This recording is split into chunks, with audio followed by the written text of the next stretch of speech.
જય દ્વારકાધીશ. હેલો મિત્રો, સ્વાગત છે તમારું અમારા બેહાણા મીઠા સ્વાદની રેસીપીમાં. તો આજે આપણે બનાવવાના છે છોલે, એટલે કે આપણા દેશી ચણા. જે દેશી ચણા હોય ને, જે મેં રાત્રે પલાળી દીધા હતા, અને આજે એનું બનાવવાનું છે ચણાનું શાક. ખાસ ઇન્ગ્રીડિયન્ટ સાથે. મને એવું બોલતા નહીં આવડતું, એટલે ખાસ સિક્રેટ વસ્તુની હંગાતે, જેનાથી તમારા ચણાનો રસો એકદમ જાડો થશે અને ટેસ્ટમાં બી મસ્ત લાગશે. મારી દેશી ગામડાની રીત હો. તો આપણે ચાલુ કરીએ રેસીપી. ગેસ ચાલુ કરી દઈશું, કુકર મૂકી દઈશું. એની અંદર આપણે થોડું તેલ નાખી દઈશું. એક ડેકલી. જો અમે આને તેલ નાખવાની વસ્તુ ડેકલી કહીએ, તમે લોકો શું કહો મને ખબર નહીં. હો, પછી એની અંદર આપણે 2 ડુંગળી કાપી અમે એને સાંતળી દઈશું તેલમાં. સરસ એવી ગોલ્ડન જેવી થોડી થઈ જાય પછી આપણે એના અંદર ચણા નાખી દઈશું.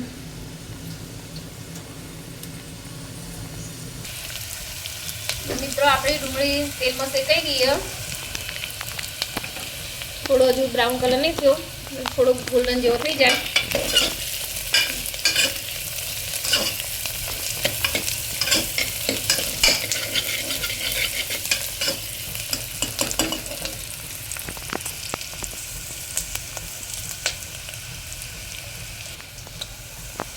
હવે આપણે એની અંદર ચણા નાખી દઈશું. જે રાતે પલાળી મૂક્યા હતા, આપણે ચણા નાખી દીધા. પછી એની અંદર મેં બટાકું નાખ્યું. 2 નાના બટાકા લીધા હતા. બહુ નહીં કરવાના, કાપવાના નહીં, નાના આવા મોટા જ રાખવાના. પછી 1 ચમચી મીઠું નાખી દેવાનું. અત્યારે થોડું નાખશો ચાલશો, તો આપણે વઘારવામાં નાખવાનું જ છે.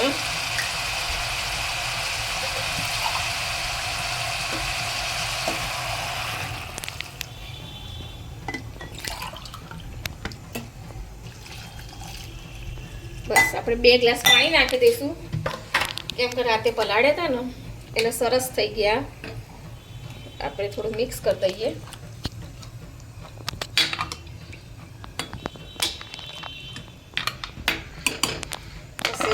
કુકર રાખી દઈ 3-4 સીટી થવા દઈએ.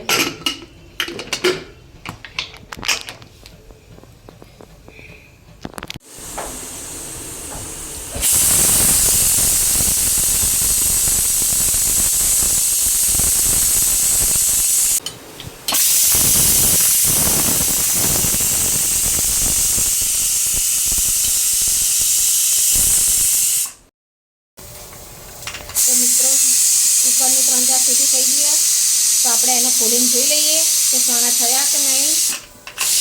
કુકરની હવા નીકળે ત્યાં સુધી આપણે બાજુમાં ગેસ ચાલુ કરી કઢાઈ મૂકી દઈએ. ગેસ ધીમો રાખીએ. પછી એમાં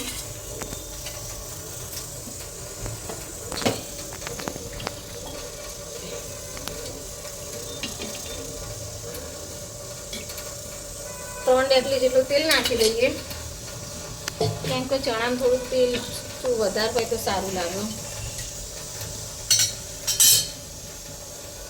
થોડું તેલ થઈ જાય પછી અંદર જીરું નાખીએ આપણે. ત્યાં સુધી કુકરની હવા નીકળે. તમારે જલ્દી ઉતાવળ હોય ને તો હવા કાઢવી હોય ને તો કુકરની ઉપર ઢાંકણા ઉપર ઠંડુ પાણી નાખી દેવાનું, તો હવા જલ્દી નીકળી જશે.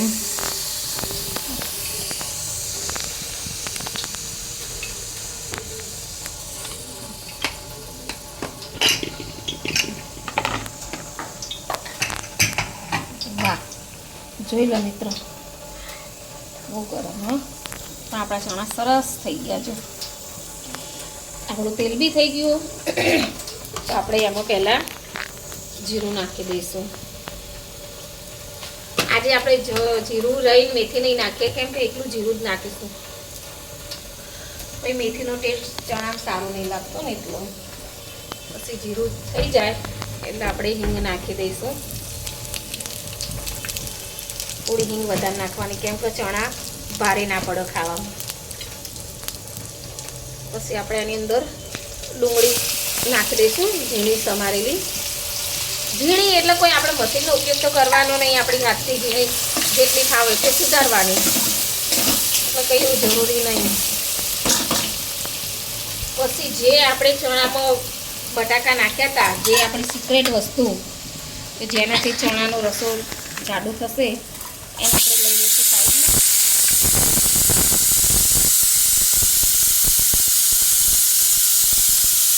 ચણા કેટલા સરસ થઈ ગયા.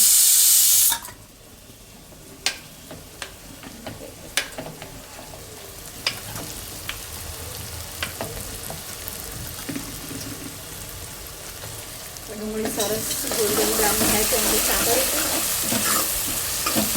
ડુંગળીને જેટલું તેલમાં વધારે શેકીએ ને એટલો આપણો દાળ શાકનો રસો જાડો થાય.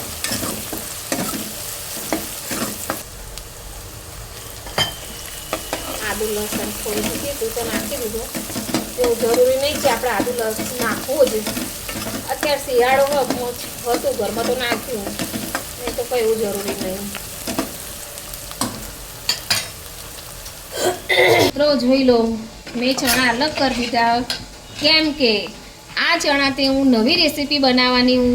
જે તમારે જોવી હોય તો મારી ચેનલને સબસ્ક્રાઈબ કરી દેજો. જેનો શોર્ટ વિડીયો આપણી ચેનલમાં આવી જશે તો જોવાનું ભૂલતા નહીં અને જરૂરથી જોજો. લીલા મરચાં નાખી દઈશું. લીલા મરચાં ઓપ્શનલ હોય, તમારે નાખવા હોય તો નાખવાના, નાખો તો સારો ટેસ્ટ આવશે. ટામેટું નાખ્યું તો આપણે ઉપર થોડું મીઠું નાખી દઈએ, શું જલ્દી ગળી જાય એટલા માટે.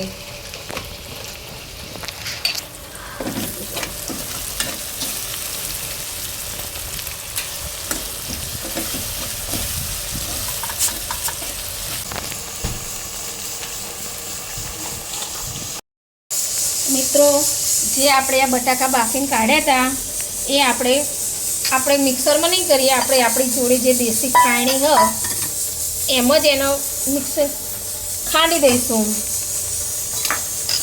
દરેકના ઘરમાં મિક્સર હોય એવું જરૂરી તો હે નહીં, એટલે જ. અને થોડા આટલા ચણા લઈ લઈશું બસ, ને સરસ એવું આપણે મિક્સ કરી દઈશું. જોઈ લો તમે, આપણે ખાયણીમાં બી જરૂર, પહેલાંના જમાનામાં ક્યાં મિક્સર હતા, તો એ ખાવાનું સારું જ બનાવતા હતા ને.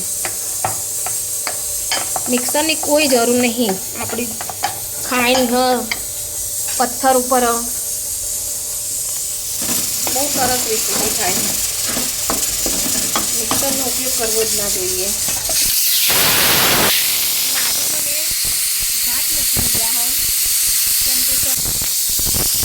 અડધી ચમચી નાખી દઈશું.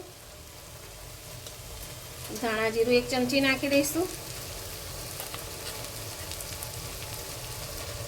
મરચું આપણે 2 ચમચી નાખીશું, કેમ કે લીલા મરચાં નાખ્યા ને અંદર એટલે પછી તીખું થઈ જશે.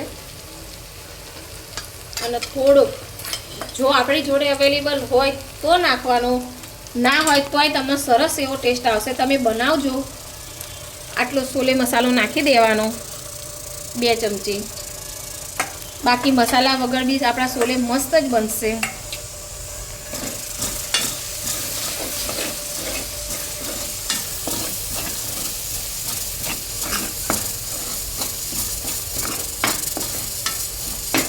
મસાલા સરસ થઈ ગયા તો આપણે અંદર આપણા ચણા નાખી દઈશું.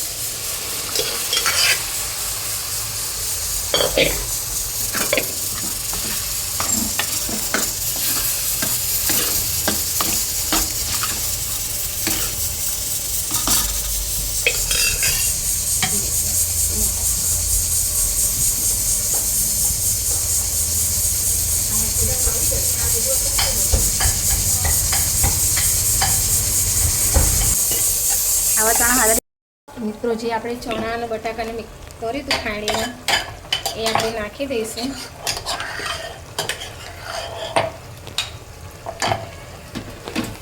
જુઓ તમે, હવે ચણાનું ટેક્સચર કેટલું બદલાઈ જશે જોઈ લેજો.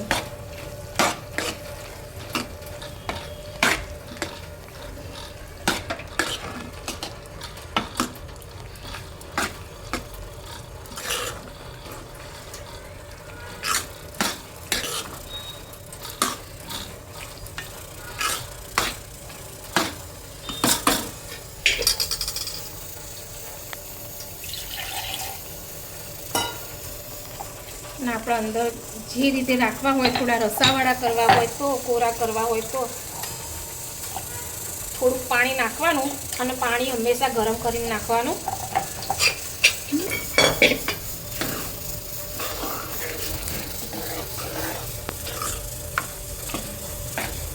તમે પાણી નાખ્યું તો બી કેટલો સરસ જાડો રસો. તો મિત્રો આપણું શાક થઈ ગયું તૈયાર. જોઈ લો તમે, સરસ એવું મસ્ત મજાનું. હવે આપણે ગેસ બંધ કરી દઈશું, ધાણા નાખી દઈશું.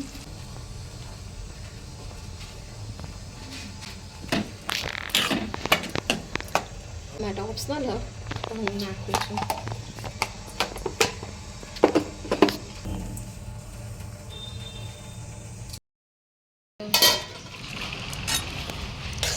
આપણા શાકની થિકનેસ કેટલી સરસ છે.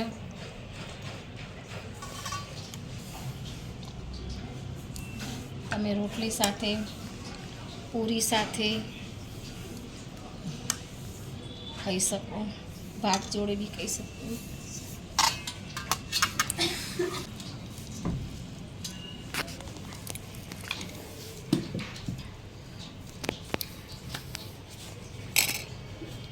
રોટલી